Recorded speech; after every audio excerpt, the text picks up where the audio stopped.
जय हिंद दोस्तों। बिहार पुलिस सिपाही की परीक्षा के लिए आज आपका क्यूज नंबर 11 चलेगा, जिसमें आज हम लोग जीके, जीएस और करंट अफेयर्स से लगभग 50 अति महत्वपूर्ण प्रश्नों को कवर करने वाले हैं।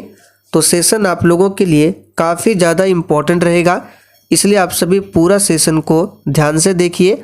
और साथियों, इस 50 प्रश्न में से आप लोग कितने प्रश्नों के सही से आंसर कर पाते हैं, सेशन के लास्ट में आपको कमेंट करके अपना अपना स्कोर जरूर बताना है। तो चलिए फटाफट से आप सभी लाइव में जुड़ जाइए। सभी को गुड इवनिंग, गुड इवनिंग। तो चलिए, पहला क्वेश्चन आपके सामने है। निम्नलिखित में से कौन सी महासागरीय धारा हिंद महासागर से संबंधित है? सभी ऑप्शन को ध्यान से पढ़िए और बिल्कुल आपको सोच समझकर आंसर करना है। तो यहाँ पर पहले प्रश्न का आंसर क्या होगा, आपको बताना है कौन सी महासागरीय धारा हिंद महासागर से संबंधित है। तो यहाँ पर पहले प्रश्न का सही जवाब है अगुलहास धारा। याद रखिएगा, अगुलहास धारा जो है ये हिंद महासागर से संबंधित है। तो बी ऑप्शन आपका सही जवाब है। दूसरा क्वेश्चन है, बौद्ध ग्रंथ मज्जिम निकाय किस भाषा में है? तो साथियों, बौद्ध ग्रंथ जो मज्जिम है, ये मज्जिम निकाय, ये किस भाषा में है? तो याद रखिएगा पाली भाषा में। यहाँ पर सी ऑप्शन आपका सही जवाब है, पाली भाषा। और बौद्ध धर्म की स्थापना किसने किया था? तो आप सभी जानते हैं, गौतम बुद्ध ने। चलिए आगे देखिए, भारतीय संविधान के किस अनुच्छेद में राज्य वित्त आयोग का प्रावधान बनाया गया है? अगर आपसे सिर्फ वित्त आयोग के बारे में पूछा जाता तो आपका आंसर होता अनुच्छेद 280, बट यहाँ पे राज्य वित्त आयोग है। तो साथियों, राज्य वित्त आयोग का प्रावधान जो किया गया है, याद रखिएगा अनुच्छेद 243 आई में। तो यहाँ पर सी ऑप्शन आपका सही जवाब है। और यहाँ से प्रश्न बन सकता है कि राज्य वित्त आयोग की नियुक्ति कौन करता है? तो याद रखिएगा राज्यपाल। और वित्त आयोग की नियुक्ति कौन करता है? तो राष्ट्रपति। बट राज्य वित्त आयोग की नियुक्ति राज्यपाल करता है। आगे देखिए, चौथा क्वेश्चन है, निम्नलिखित में से अम्बुड्समैन की उत्पत्ति कहाँ से मानी जाती है?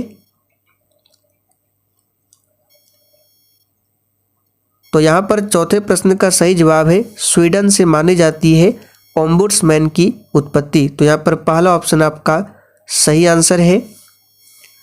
चलिए आगे देखिए, निम्नलिखित में से भारतीय संविधान के किस संशोधन द्वारा अनुच्छेद 19(1)(c) में सहकारी समितियां शब्द जोड़ा गया था? चलिए 5 के लिए फटाफट से आंसर कीजिए। आज प्रश्न का लेवल थोड़ा सा अप है। तो किस संशोधन द्वारा अनुच्छेद 19(1)(c) में सहकारी समितियां शब्द को जोड़ा गया था? तो याद रखिएगा 57वां संविधान संशोधन 2011 के तहत। तो यहाँ पर डी ऑप्शन आपका सही जवाब है। आगे देखिए, थांग टा मार्शल आर्ट किस राज्य से संबंधित है?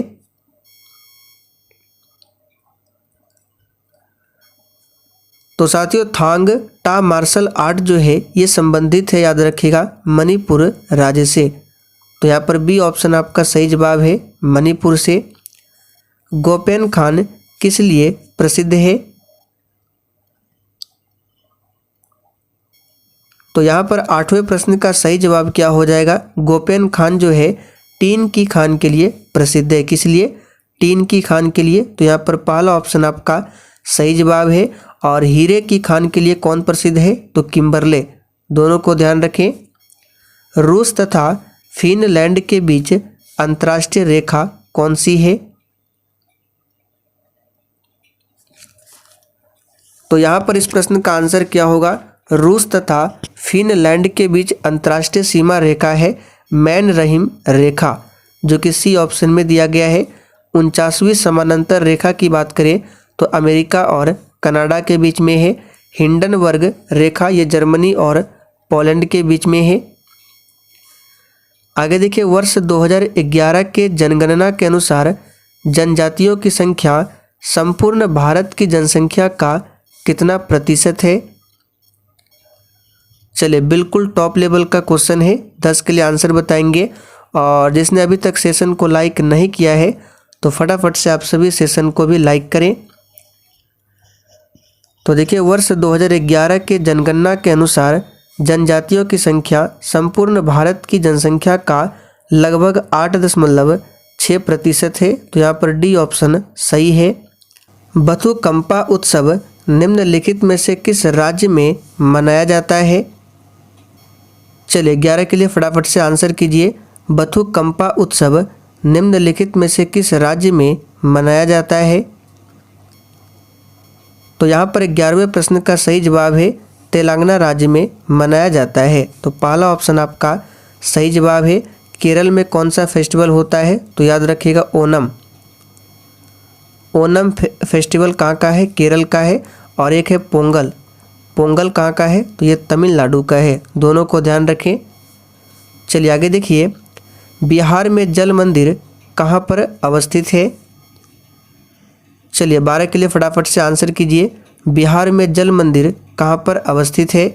और कल हमने होमवर्क में आपको दिया था संविधान सभा, तो आज शाम 7:30 बजे की क्लास में संविधान सभा से संबंधित कुछ एमसीक्यूज को कराया गया है और भी एमसीक्यूज रह गया है, तो उनको भी कवर कर लेंगे।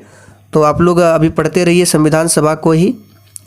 जैसे ये टॉपिक ख़त्म होता है संविधान सभा, उसके बाद आपको होमवर्क के लिए नेक्स्ट टॉपिक दिया जाएगा। तो हमने 2 टॉपिक को कवर किया है, एक प्रस्तावना और दूसरा संविधान सभा। तो साथियों, बिहार में जल मंदिर जो है ये अवस्थित है कहाँ पर? तो पावापुरी में। बी ऑप्शन आपका सही जवाब है। और आपको याद होगा पावापुरी में ही किसकी मृत्यु हुई थी? तो याद रखिएगा महावीर स्वामी की मृत्यु पावापुरी में और गौतम बुद्ध की मृत्यु कुशीनगर में। जैन ग्रंथ के अनुसार स्त्री संघ की अध्यक्षता किसने की थी? तो जैन ग्रंथ के अनुसार स्त्री संघ की जो अध्यक्षता है ये किया था किसने?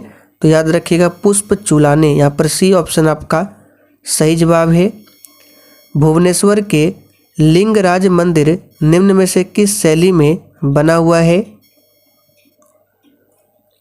चलिए 14 के लिए आंसर कीजिए। उड़ीसा की राजधानी भुवनेश्वर है और भुवनेश्वर का जो लिंगराज मंदिर है ये बना हुआ है किस शैली में?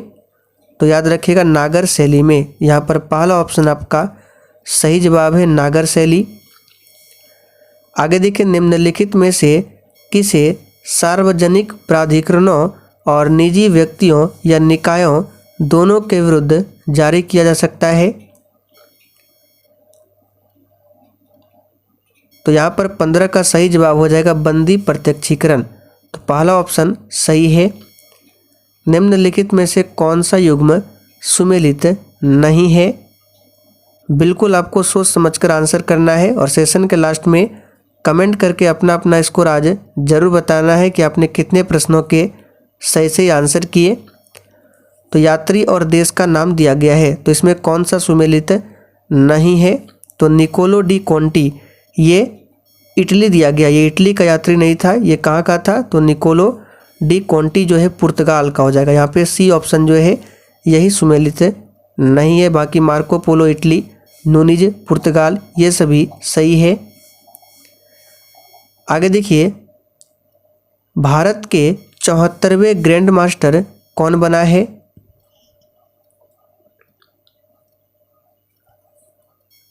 तो साथियों, भारत का 74वां ग्रैंड मास्टर जो बना है, कौन बना है? तो याद रखिएगा राहुल श्रीवास्तव। यहाँ पर बी ऑप्शन आपका सही जवाब है, राहुल श्रीवास्तव। आगे देखिए 18वां क्वेश्चन है, निम्नलिखित में से कौन सा देश मकर रेखा पर स्थित नहीं है?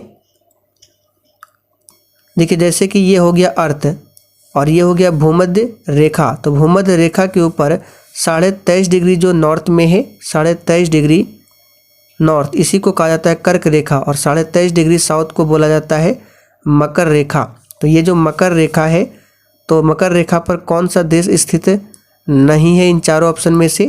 तो याद रखिएगा ये है उरुग्वे, ये मकर रेखा पर नहीं है। एमनेस्टी इंटरनेशनल का मुख्यालय कहाँ पर स्थित है? तो साथियों, एमनेस्टी इंटरनेशनल का मुख्यालय कहाँ पर है? तो इसका सही जवाब है लंदन में है। आगे देखिए, कुशल ग्रामीण प्रशासन के लिए प्रसिद्ध राजवंश कौन सा था? तो कुशल ग्रामीण प्रशासन के लिए प्रसिद्ध राजवंश जो था कौन था? तो याद रखिएगा चोल। और चोल राजवंश की स्थापना किसने किया था? विजयालय ने। चोलों की राजधानी कहाँ पर थी? तो तंजौर, जिसे तंजावुर भी बोला जाता है। राष्ट्रकूट वंश की स्थापना किसने किया था? दंती दुर्ग ने। संत तुकाराम किस शासक के समकालीन थे? तो साथियों, संत तुकाराम की बात करें तो किस शासक के समकालीन थे? तो याद कर लीजिए, इंपॉर्टेंट प्रश्न है। शिवाजी के समकालीन थे संत तुकाराम।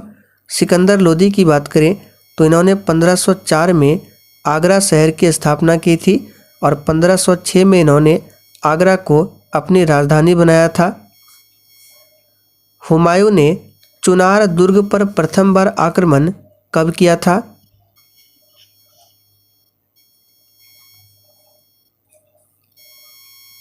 तो साथियों, हुमायूं ने चुनार दुर्ग पर प्रथम बार आक्रमण किया था 1532 में। यहाँ पर पहला ऑप्शन आपका सही जवाब है। आगे देखिए, पद्म भूषण पाने वाले पहले पैरा एथलीट खिलाड़ी कौन बने हैं? तो काफ़ी ज़्यादा इंपॉर्टेंट प्रश्न रहेगा, स्टार मार्क कर ले, हो सकता है ये प्रश्न पूछ ले। तो पद्म भूषण पाने वाले पहले पैरा एथलीट खिलाड़ी बने हैं कौन? तो याद रखिएगा देवेंद्र झाझड़िया। निम्नलिखित में से कौन एक सुमेलित है?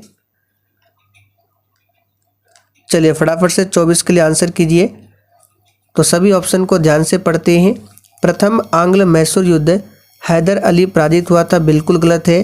द्वितीय आंग्ल मैसूर युद्ध हैदर अली ने अंग्रेजों को पराजित किया था, ये भी सही नहीं है।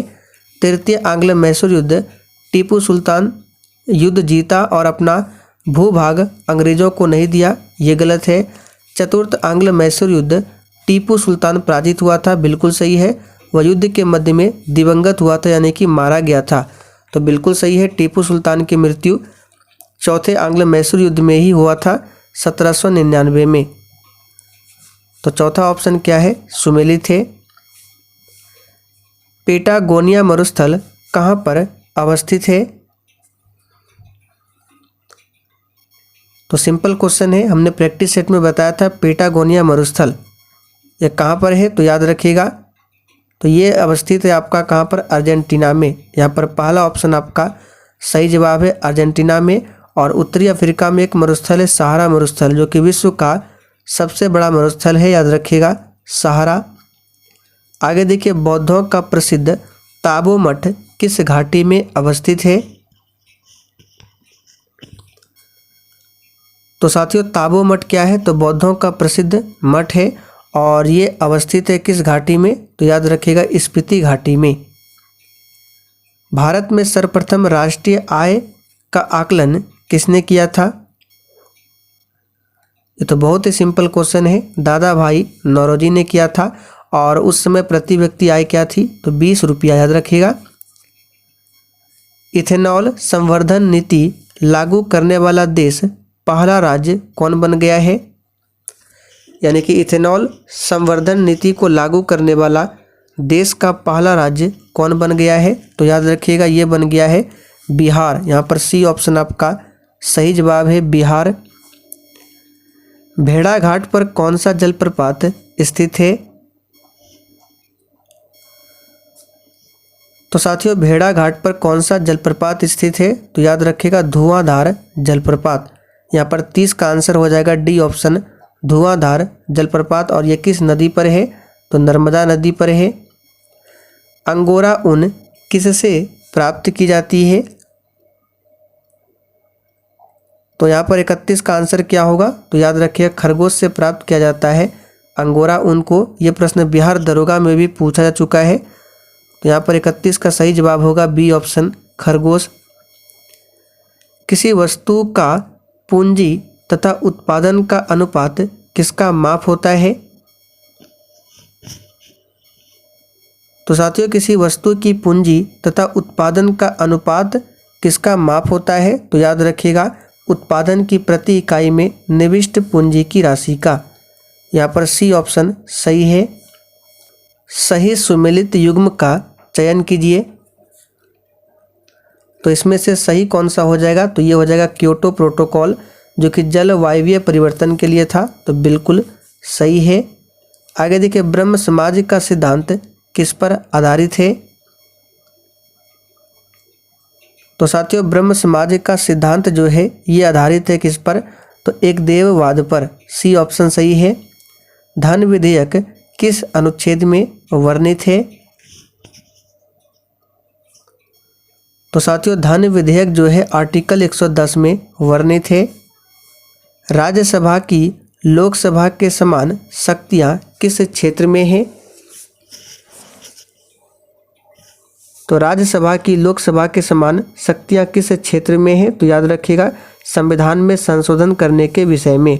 यहाँ पर सी ऑप्शन आपका सही है। और संशोधन जो करना अगर संविधान में, तो कौन सा आर्टिकल देखना पड़ेगा, तो आर्टिकल 368 और भाग 20। और संशोधन करने की प्रक्रिया को किस देश के संविधान से लिया गया है, तो दक्षिण अफ्रीका। थॉमस कप 2022 का उपविजेता कौन बना है। तो 37 का सही जवाब क्या हो जाएगा, इंडोनेशिया बना है। कौन बना है, इंडोनेशिया। याद रखिएगा इंडोनेशिया की नई राजधानी कहाँ पर है, तो नूसनतारा। नूसनतारा ये इंडोनेशिया की नई राजधानी है। आगे देखिए, विश्व पृथ्वी दिवस 2022 की थीम क्या है।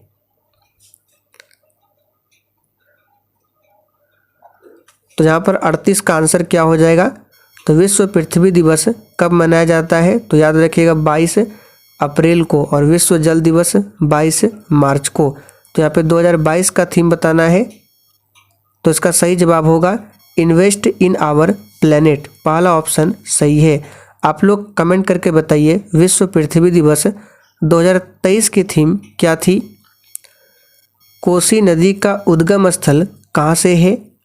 चलिए, ये प्रश्न इंपॉर्टेंट रहेगा। कोसी नदी, जिसे बिहार का शोक भी कहा जाता है, तो कोसी नदी का उद्गम स्थल कहाँ से हो जाएगा, तो 39 का सही जवाब है ऑप्शन सी, गोसाई थान की चोटी से। वर्ष 1923 में बिहार में स्थापित स्वराज दल के अध्यक्ष निम्नलिखित में से कौन थे। तो स्वराज दल के अध्यक्ष कौन थे, तो याद रखिएगा नारायण प्रसाद। 1875 के दक्कन के दंगों का तत्कालिक कारण क्या था। तो 41 का सही जवाब है महाजनों के द्वारा ऊंची ब्याज दर। डी ऑप्शन सही है। दिल्ली सल्तनत के रूप में निम्नलिखित में से किस राजवंश ने सबसे लंबे समय तक शासन किया था।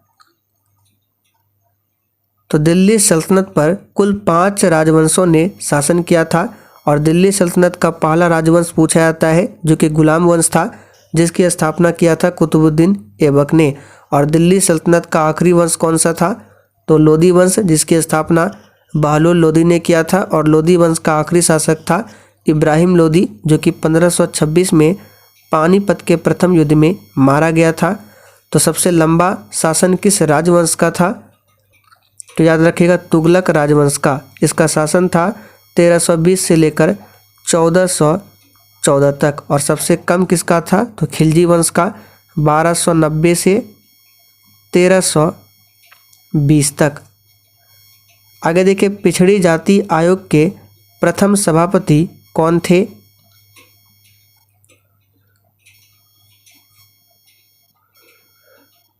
तो साथियों, पिछड़ी जाति आयोग के प्रथम सभापति कौन थे, तो इसका सही जवाब हो जाएगा यहाँ पे काका साहेब कालेलकर। पहला ऑप्शन सही है। भारतीय न्यायिक व्यवस्था में जब जनहितवाद यानी याचिका अर्थात PIL की शुरुआत हुई, उस समय भारत का प्रधान न्यायाधीश इनमें से कौन था। तो इसका सही जवाब हो जाएगा PN भगवती। निम्नलिखित में से कौन सा युग्म सुमेलित नहीं है। तो भाग 1 में संघ और उसका राज्य क्षेत्र बिल्कुल सही है। भाग 2 में नागरिकता बिल्कुल सही है। भाग 3 में मूल अधिकार ये भी सही है।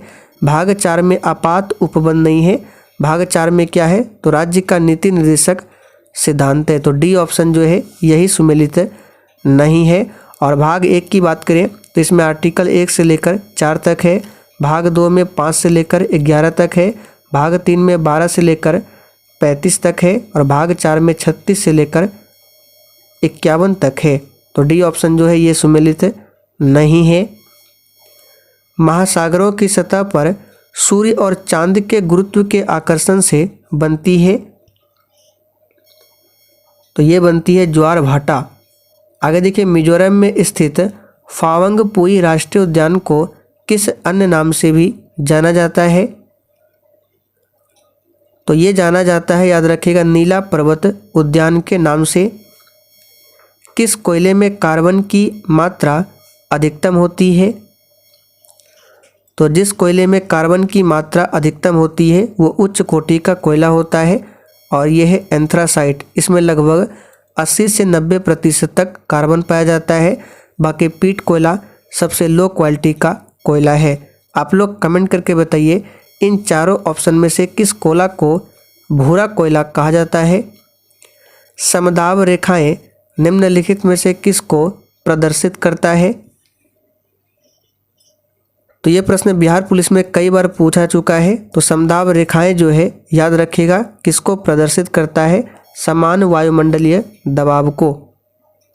आगे देखिए, जयप्रकाश नारायण अंतर्राष्ट्रीय हवाई अड्डा कहाँ पर स्थित है? चलिए आखिरी क्वेश्चन है और जिसने अभी तक सेशन को लाइक नहीं किया है फटाफट से आप सभी सेशन को लाइक कीजिए। तो जयप्रकाश नारायण अंतर्राष्ट्रीय हवाई अड्डा पटना में स्थित है। पोर्ट ब्लेयर में वीर सावरकर अंतर्राष्ट्रीय हवाई अड्डा है। हैदराबाद में राजीव गांधी अंतर्राष्ट्रीय हवाई अड्डा है। सभी को ध्यान रखें। तो साथियों आज के लिए इतना ही। तो फटाफट से आप लोग कमेंट करके बता दीजिए कि आपने 50 प्रश्न में से कितने प्रश्नों के सही आंसर किए हैं।